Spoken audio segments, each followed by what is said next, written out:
3 मुख्तलिफ जगहों पे बलूचिस्तान में इस वक्त धरने देकर आवाम बैठी हुई है और वो एहतजाज कर रहे हैं किसके खिलाफ? पाकिस्तान की सिक्योरिटी फोर्सेज और जो बलूचिस्तान की हुकूमत है उसके खिलाफ, कि हमारे साथ ज्यादती हो रही है, हमें तहफ़्फ़ुज़ नहीं दिया जाता। कभी उनके कंटेनर पकड़ के उन्हें आग लगा दी जाती है, कभी उनके बंदे अगवा कर लिए जाते हैं।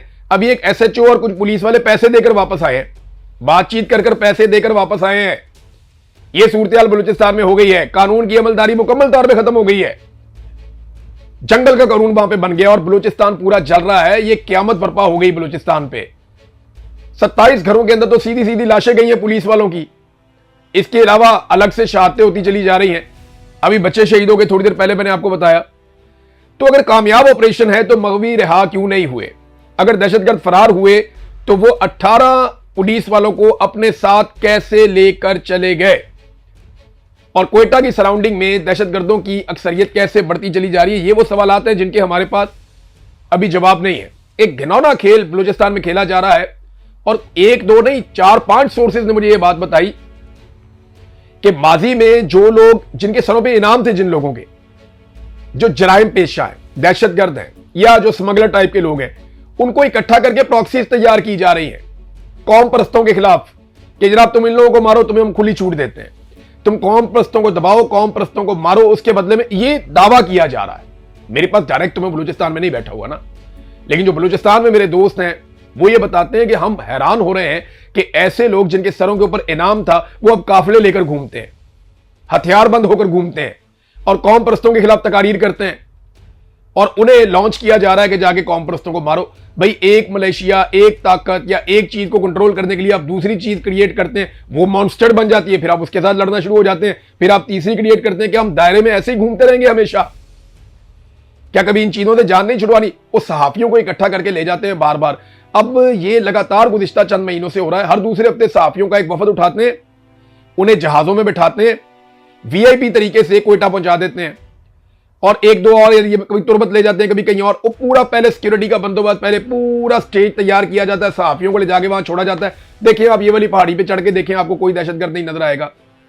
ये देखिए आप ये वाली जमीन पे चल, और बलूचिस्तान इतना बड़ा है कि आप गाड़ी चलाए ना तो आप कई दिनों से खत्म नहीं कर सकते। आप तेज तरीन गाड़ी भी चलाए ना तो आप कई दिन बलूचिस्तान पूरा नहीं फिर सकते, इतना बड़ा बलूचिस्तान है। एक कोने से दूसरे कोने में जाने में आपको 24 घंटे लग जाते हैं और वो इतना चौड़ा है, इतना बड़ा है बलूचिस्तान, बहुत दूर दराज इलाके हैं वहां पे।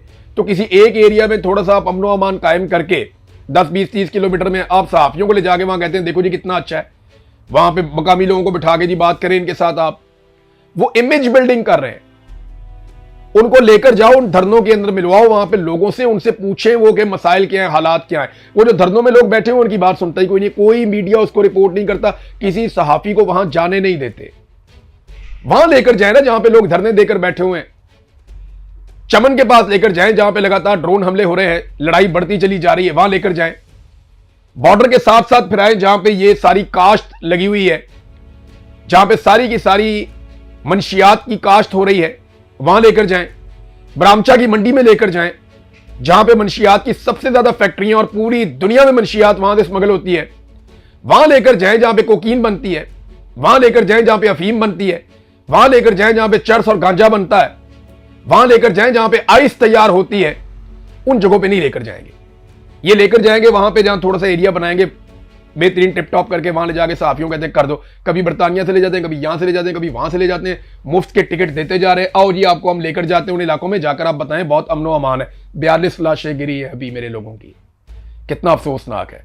और ये सिलसिला कैसे खत्म होगा, ये सवाल सारे पूछते हैं कि जनाब इसका हल क्या है। देखिए अगर दहशतगर्दी आपने खत्म करनी है ना तो आपको एक आजाद खारजा पॉलिसी भी चाहिए, एक आजाद दाखिला पॉलिसी भी चाहिए। आपको ताकत और डंडे के साथ सोचना बंद करना पड़ेगा। जितने भी सियासी कैदी हैं मारंग बलोच समेत, उन सबको आपको रिहा करना पड़ेगा। जबरी तौर पे जितने लोगों को लापता किया है उन तमाम लोगों को या तो रिहा करना पड़ेगा या उनकी लाशें उनकी खानदानों के हवाले करनी पड़ेंगी। उसके बाद बलूचिस्तान के वसाइल बलूचिस्तान के अवाम के ऊपर खर्च करने पड़ेंगे। बलूचिस्तान के अंदर अवाम की मुंतखब हुकूमत लानी पड़ेगी। फिर आप 5 साल 6 साल 10 साल आप इंतजार करेंगे, बलूचिस्तान बेहतर होना शुरू हो जाएगा। जब आप उनका बजट उन्हें देंगे वो खुद अपने बजट को खर्च करेंगे। जब आप उनके मुंतखब नुमाइंदों को इजाजत देंगे वो खुद अपने सूबे को बेहतर बनाएंगे।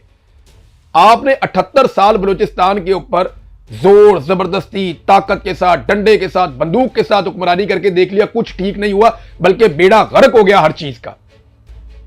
एक दफा बलूचिस्तान में बलूचिस्तान की आजाद हुकूमत जो वहां के लोग बनाए उसे हुकूमत करने दें आप। मैं आपको शर्तिया कहता हूं 10 साल के अंदर बलूचिस्तान बेहतर हो जाएगा, आज से तो बहुत बेहतर हो जाएगा। ये खून रेजी खत्म हो जाएगी। खासतौर पर बुगटी को कत्ल करने के बाद जिस तरह मुक्के लहराए गए, या बुगटी को कत्ल करने के बाद जो कुछ किया गया, वो एक फौजी ने एक रेप ही किया था ना, एक लेडी डॉक्टर का।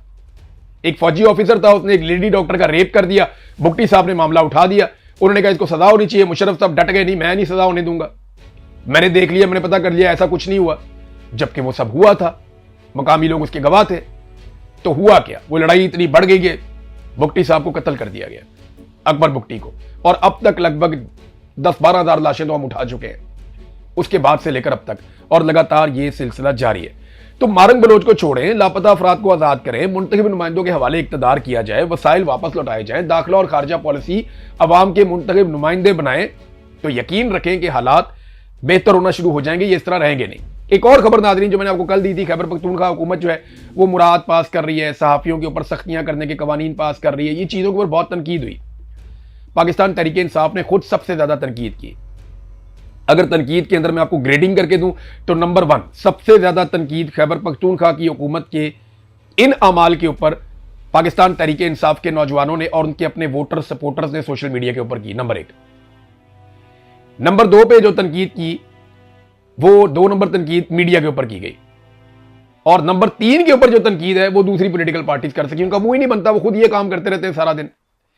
लेकिन वजीर आला खैबर पख्तूनख्वा ने अवामी दबाव पड़ने पर फौरी तौर पे हुक्म जारी किया कि जनाब हम इनके ऊपर नजरसानी करने जा रहे हैं। चाहे वो सहाफियों वाला मामला है, चाहे वो यानी पीका की टाइप का काम करने जा रहे थे ना वहां पे, उन्होंने कहा जी आज़ादी इज़हार राय का मामला हो, चाहे वो हमारी मुराद का मामला हो, हमारी सहूलियात का मामला हो, इस सारे के ऊपर हम नजरसानी करने जा रहे हैं। सुहेल आफरीदी को ऐसा क्यों करना पड़ा, सवाल यह है।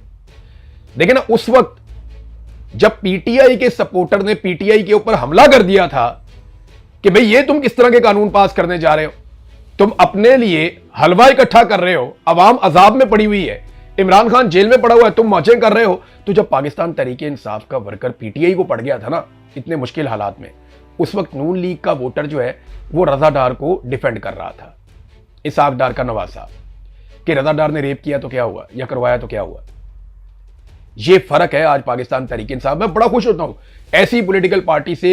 एक दौर में पाकिस्तान पीपल्स पार्टी का जो वोटर सपोर्टर था ना वो सामने खड़ा हो जाता था आके डट के, जुल्फिकार अली भुट्टो के, बेनजीर भुट्टो के, फिर जरदारी और बिलावल ने इतना मायूस किया वो बात ही नहीं करते। लेकिन आज जिस पॉलिटिकल पार्टी का वर्कर उसके पास ये शऊर है वो पाकिस्तान तहरीक इंसाफ है, और अपनी जमात के खिलाफ खड़े होते हैं।